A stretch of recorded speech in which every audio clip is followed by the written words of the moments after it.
அடுத்ததாக கோடை வெயிலை தணிக்க உதவும் தர்பூசணி மற்றும் முலாம் பழங்கள் கொள்முதல் விலை குறைவு மற்றும் பருவம் தவறிய காலநிலை காரணமாக விவசாயிகளுக்கு நஷ்டத்தை தரும் பயிராக மாறியிருக்கிறது.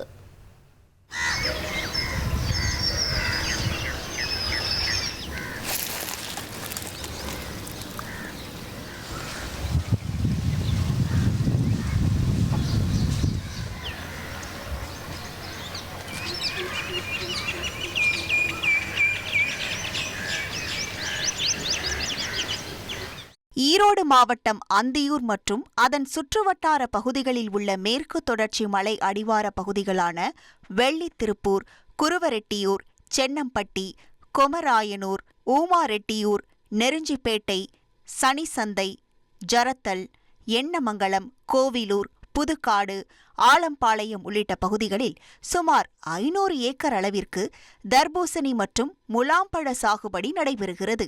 இந்த பழங்கள் முதல் அறுவடைக்கு தயாராக இருந்த நிலையில் சமீபத்தில் பெய்த ஆலங்கட்டி மழை காரணமாக முதிர்ந்த காய்களில் ஏற்பட்ட வடுக்கள் அதன் விற்பனை தரத்தை குறைத்திருக்கின்றன. மேலும் பூக்கள் மற்றும் பிஞ்சுகளில் ஏற்பட்ட அழுகல் காரணமாகவும் மகசூல் பாதிப்பு ஏற்பட்டுள்ளதாக விவசாயிகள் கவலை தெரிவிக்கின்றனர். விதை, இடுபொருட்கள், பூச்சிக்கொல்லி என ஏக்கர் ஒன்றுக்கு 1 லட்சம் வரை முதலீடு தேவைப்படக்கூடிய பயிர்கள் இவை. ஈரான், அமெரிக்கா போர் பதற்றம் காரணமாக பெட்ரோலிய பொருட்களின் விநியோகம் பாதிக்கப்பட்டுள்ளதால் ரசாயன உரங்கள் கிடைப்பதில் தட்டுப்பாடு நிலவுகிறது. சரியான பருவத்தில் தர்பூசணி மற்றும் முலாம்பழ செடிகளுக்கு இடுபொருட்கள் கொடுக்க வேண்டிய அவசியம் இருப்பதால் கள்ள சந்தையில் அதிக விலை கொடுத்து அவற்றை வாங்க வேண்டிய கட்டாயம் ஏற்பட்டிருக்கிறது. இதன் காரணமாக சாகுபடி செலவு உயர்ந்திருப்பதும் கொள்முதல் விலை இந்த ஆண்டு 3 முதல் 4 ரூபாய் குறைந்திருப்பதும் பெரும் நஷ்டம் நோக்கி விவசாயிகளை தள்ளியிருக்கிறது. தர்பூசணி பயிரிட்டுருக்குறோம். விளைச்சல் பார்த்திங்கன்னா ரொம்ப கம்மியாக தான் இருக்குது.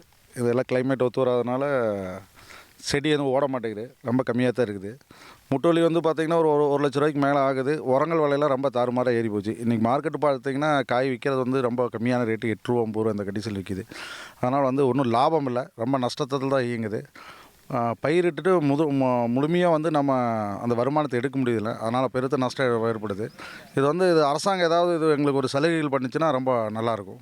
மாவட்டந்தோறும் உயர்ந்து வரும் சாகுபடி பரப்பளவு காரணமாக உற்பத்தி உயர்ந்து கொண்டே போவதால் கொள்முதல் விலையில் நிலைத்தன்மை இன்றி இருப்பதும் நஷ்டத்திற்கான இன்னொரு காரணம்.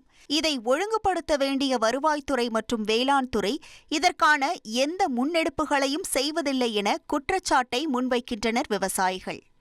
விவசாயிகளுக்கு ஏற்படும் லாப நஷ்டங்களை கணக்கெடுக்க வேண்டிய பணிகள் கிடப்பில் உள்ளன. குறைந்தபட்ச ஆதார விலையை இன்னும் அதிகமான பயிர்களுக்கு வழங்குவது, நேரடி கொள்முதல் நிலைய கட்டமைப்பை அதிகப்படுத்துவது, பருவம் தப்பி வரும் மழை மற்றும் வறட்சிக்கு இழப்பீடு வழங்குவது உள்ளிட்டவற்றை தர்பூசணி மற்றும் முலாம்பழ விவசாயிகள் அரசுக்கு கோரிக்கையாக வைத்துள்ளனர். தந்தி டிவி செய்திகளுக்காக அந்தியூரிலிருந்து செய்தியாளர் மேகநாதன். 1,27,00,000 மனங்களை வென்ற தந்தி டிவி யூடியூப் சேனல். தவிர்க்க முடியாத தம்ப்நெயில்ஸ், கலக்கலான கான்டென்ட்ஸ். நீங்களும் இந்த குடும்பத்தில் இணைய இப்பவே சப்ஸ்கிரைப் பண்ணுங்க. அசுரபலம் கொண்ட எங்கள் டிஜிட்டல் கரங்களில் உங்கள் விளம்பரங்களை சேர்க்க வாட்ஸ்அப் பண்ணுங்க. 8939888838. Email advtthanditv@dttv.in.